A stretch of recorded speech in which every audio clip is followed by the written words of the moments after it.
Hey champs, how are you all? So, this is another video of your chapter, A Visit to Cambridge. We have seen two characters, author himself, that is Firdaus Kanga, and Stephen Hawkins. We have seen that Firdaus Kanga finally got a chance to meet Stephen Hawkins, and he is asking so many questions to Stephen Hawkins. Now we will see what Stephen Hawking replies. पहला उनका reply ये था कि मैं आज तक इतना brave था ही नहीं. Why brave? बिकॉज उनको डिसेबल थे, बिकॉज वो व्हील चेयर पे रहते थे. Next we will see that with the respond of the Stephen Hawkins how does Firdaus Kanga feels. Okay. About 3 minutes later, he responded. He means Stephen Hawkins responded, I find it amusing when people patronize me.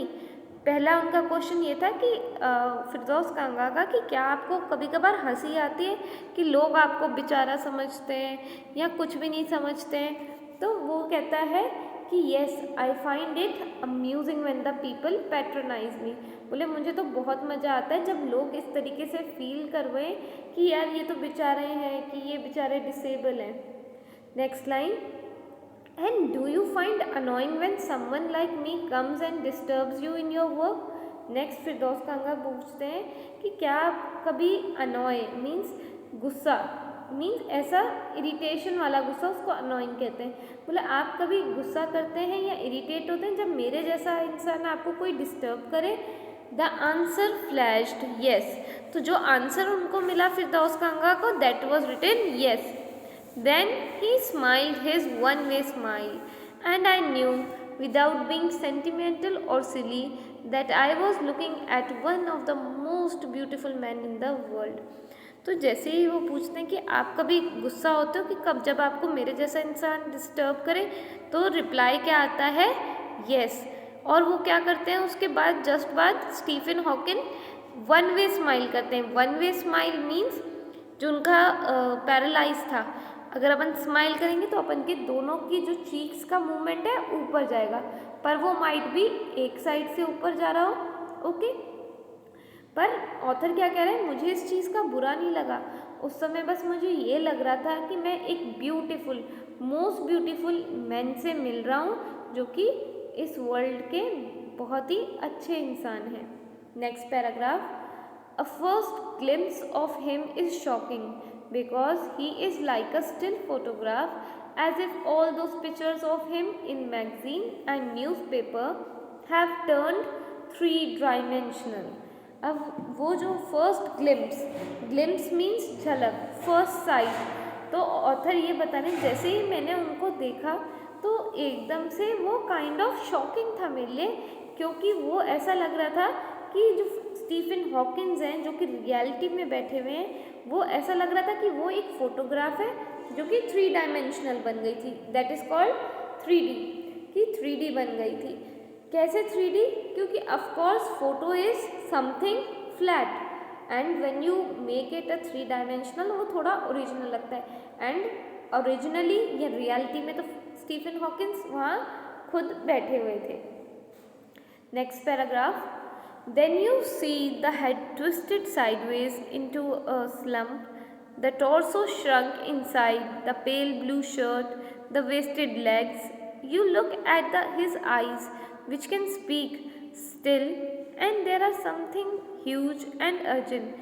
It is hard to tell what, but you are shaken because you have seen something you never thought could be seen. तो ये कह रहे हैं इस चीज़ से कि अगर मेरे सामने स्टीफन हॉकिंस आ जाए, या अगर आप इमेजिन करो कि आप एकदम से पेरिस में गए हो, ओके, तो पेरिस में आप उसकी ब्यूटी देखोगे. ये नहीं कि अगर कोई ख़राब चीज़ हुई है तो वो देखोगे. आप हमेशा से जो सामने कोई चीज़ आएगी आप उसको अप्रिशिएट करोगे, या you will feel glad means you will feel happy. तो जितना भी उनका फर्स्ट ग्लिम्स था कि साइड को लग रहा था हेड, बॉडी बिल्कुल थिन थी, या जो कपड़ा था बिल्कुल पेल था, बट उनके अंदर वो इतनी अच्छी पर्सनालिटी है कि उनकी सिर्फ आंखों से ऐसा लग रहा था कि वो कुछ बोलना चाह रहे हैं, जो कि बहुत अर्जेंट है, बट बहुत हार्ड है कि वो कहना क्या चाहते हैं। Of course it is hard, क्योंकि उनको सारी बात कंप्यूटर के थ्रू कहना चाह रहे थे वो। Okay, I am just sorry. And last लिखा है but you are shaken. Shaken means you are in a shock, means a good shock.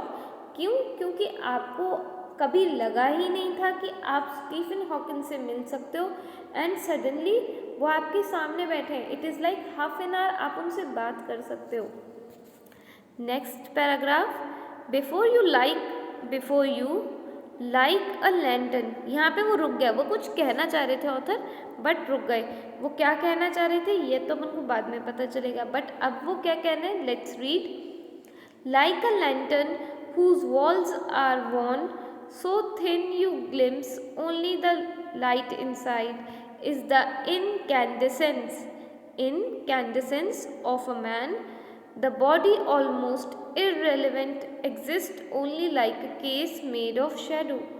So that I, again यहाँ पे वो रुकते हैं, so that I know, believer in the eternal soul knows that this is what each of us in everything else an accessory.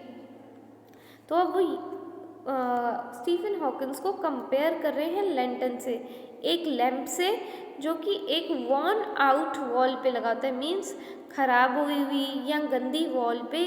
वो ये कह रहे हैं कि अगर गंदी जैसे एज इन कि जो उनकी डिसेबिलिटी है, उस डिसेबिलिटी के बावजूद उनके अंदर इतना ऑरा है, means inner glow, incandescence, inner glow और लाइट। मीन्स अपन फॉर एग्जांपल अपन कहते हैं चेहरे पे चमक है या आईज कितनी ग्लो कर रही हैं, वैसे वो ये कह रहे हैं कि उनकी ऑरा, उनका जो फेम है, उनकी जो पोस्ट इतनी है कि वो सारा ध्यान लोगों का उस पे जाता है, ना कि खराब चीज़ों पे। तो लैंटर्न को कहा है Stephen Hawkins, worn out wall है उनकी बीमारी। The body almost irrelevant exist only like a made of shadow. जो उनकी बॉडी है वो कैसे एग्जिस्ट करी है, जस्ट अ शेडो। अपन लैंटर्न में लाइट जैसे देखते हैं तो पीछे शेडो मिलती है, उससे वो कंपेयर कर रहे हैं। So that I know believer in eternal soul now that is what each of us is everything else an accessory. Means ये अपने अंदर हर एक चीज़ क्या है, एक्सेसरी है।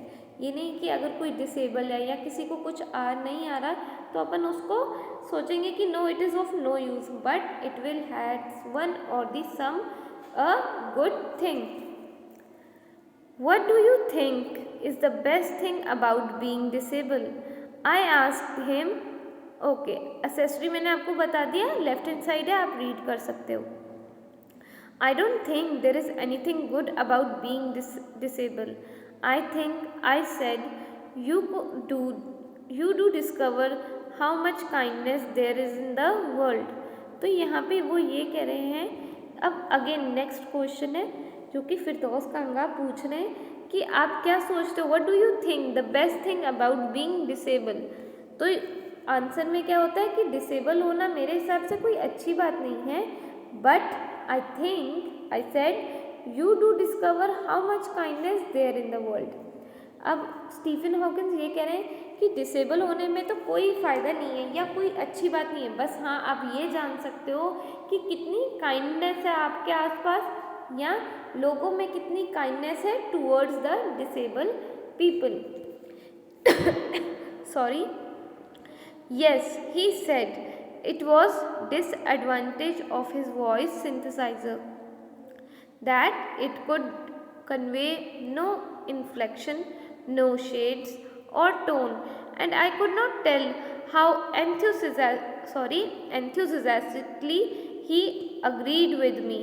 अब नाउ यहाँ पे क्या है, जब स्टीफन हॉकिंस ने उनको रिप्लाई करा तो वो कहता है yes you are right, but एक जो डिसएडवांटेज है वो ये है कि जो वॉइस फिरदौस कांगा को सुनाई दे रही है वो एक क्या है, कंप्यूटर वॉइस है, जिसमें कोई भी टोन नहीं है, जिसमें जिसको सुन के कुछ अपन को कि पर्सन कितना एंथुसियास्टिक है ये पता नहीं चल रहा, बस हाँ ये पता चल रहा है कि आपको एक रिप्लाई मिल रहा है। Enthusiastic means when you are very excited, when you are eager, when you show your happiness.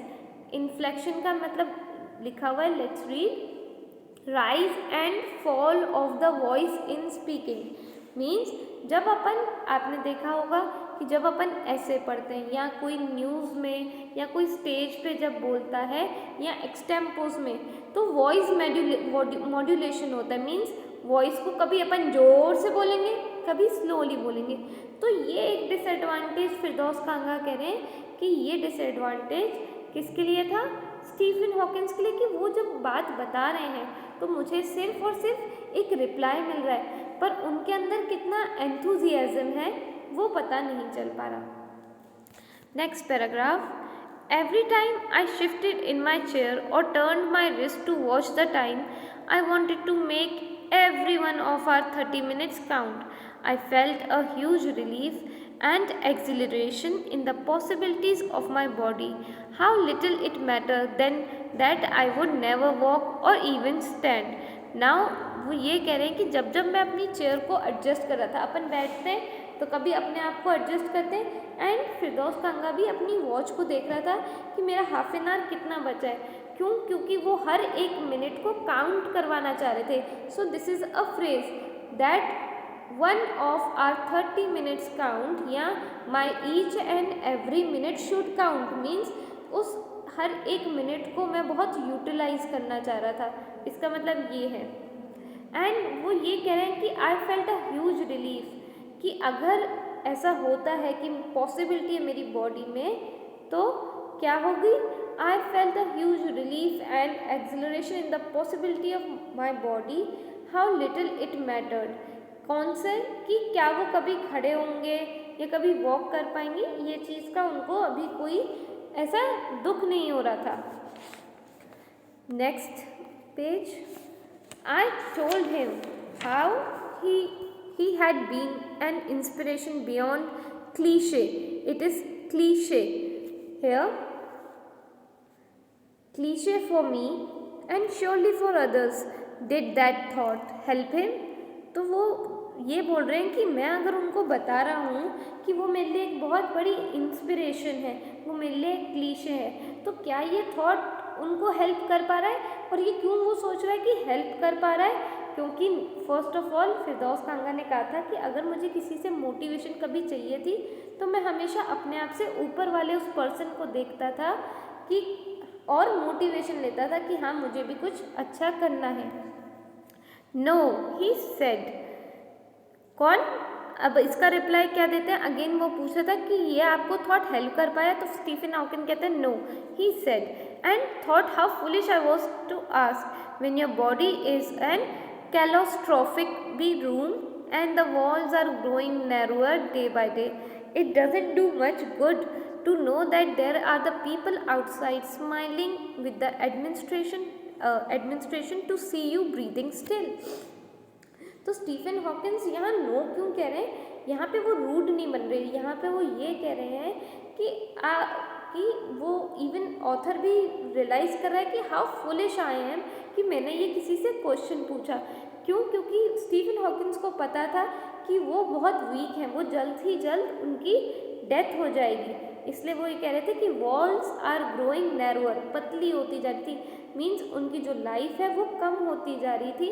तो ये जब चीज़, अगर ये फैक्ट आपको पता है, इस फैक्ट की वजह से वो कह रहे हैं कि नहीं, मुझे अब कोई भी आकर एडमायर करता है या मेरे बारे में कुछ अच्छा कहता है तो उससे मुझे फ़र्क नहीं पड़ रहा।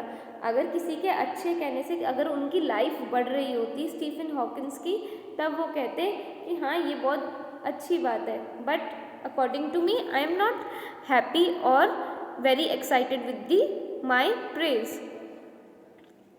Next paragraph, is there any advice you can give to disabled people, something that might help make life better?